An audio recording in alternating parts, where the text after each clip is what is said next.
ગાંધીનગરના લોકો છે એ બાળકો છે જે ટાઇફોઇડ ગ્રસ્ત થયા છે, હોસ્પિટલમાં છે અને રાહ જોઈ રહ્યા છે, આશ લગાવીને બેઠા છે કે ગાંધીનગરના સત્તાધીશો, ગાંધીનગર મહાનગરપાલિકા જે પરિસ્થિતિ તેમને મળી છે એની પર કાબૂ લેવામાં આવશે। પણ દુર્ભાગ્યપૂર્ણ એ નેતાઓ બેફામ થયા છે અને સાથે જ કહેવું પડે છે, એ દુઃખ સાથે કહેવું પડે છે કે આ લોકોને જનતાની કોઈ જ પડી નથી।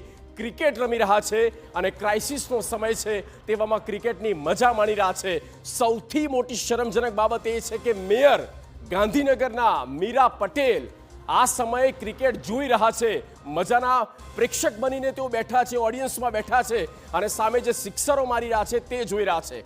આ કડવી વાસ્તવિકતા છે અત્યારના આ નેતાઓની અને એ ગાંધીનગરની જનતા પણ સવાલ પૂછે છે કે આવું ક્યાં સુધી ચલાવી લેવામાં આવશે। જુઓ, ગાંધીનગરના લોકોને ખાસ એ બતાવવાનું કે શું આ દ્રશ્ય હતા તે સમય પર ગાંધીનગરથી નીકળી ગયા, 3.5 કિલોમીટરનો રસ્તો કાપ્યો અને પહોંચી ગયા ભાવનગર। મેયર આ જુઓ, મીરાબેન પટેલ ગાંધીનગરના મેયર છે, પહેલા પ્રથમ નાગરિક જેને કહેવાય। ગાંધીનગર એ આપણું કેપિટલ છે, ગાંધીનગર એ રાજ્યની રાજધાની છે જ્યાં બેદરકારી એટલે ગુનો કહેવાય, પણ આ લોકોને કોઈ જ પડી નથી, કોઈ જ પરવા નથી। બાળકો કે જે પીડાઈ રહ્યા છે, પણ જુઓ જે કોર્પોરેટર છે ભરત ગોહિલ ગાંધીનગરના, તે ભરત ગોહિલ પણ ત્યાં પાછળ બેઠા છે, મજાના એકબીજા સાથે વાતો કરે છે। ગાંધીનગરમાં શું થઈ રહ્યું છે એ બધું ભગવાન ભરોસે, રામ ભરોસે ચાલી રહ્યું છે।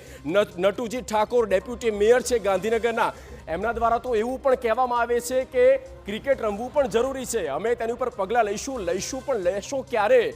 માત્ર પગલાં લેવાથી નહીં થાય, જે પણ પરિસ્થિતિ બની છે તેની પાછળ આપ તમામ લોકો પણ એટલા જવાબદાર છો અને એ જવાબદારી હવે સ્વીકારવી પડશે, તેની પર લગામ લગાવવો પડશે। ત્યારે સીધો તેના તંત્ર પર ત્યારે સવાલ એ થઈ રહ્યો છે કે જેણે પણ આ લોકોને આ પદ પર બેસાડ્યા છે એમની પર અત્યારે સવાલ થઈ રહ્યો છે કે કેવી રીતની એ તમે પ્રક્રિયા કરી અને કોને તમે આ જવાબદારી આપી કે આ મેયર હોય કે ડેપ્યુટી મેયર હોય કે ત્યાંના કોર્પોરેટર, જો કે કોર્પોરેટર ચૂંટાયેલા છે પણ તેને બાદ કરતા મેયર અને ડેપ્યુટી મેયરને આ જવાબદારી આપી એ લોકો કેટલા બિંદાસ્ત થઈ ગયા છે, એ લોકોને કંઈ જ પડી નથી।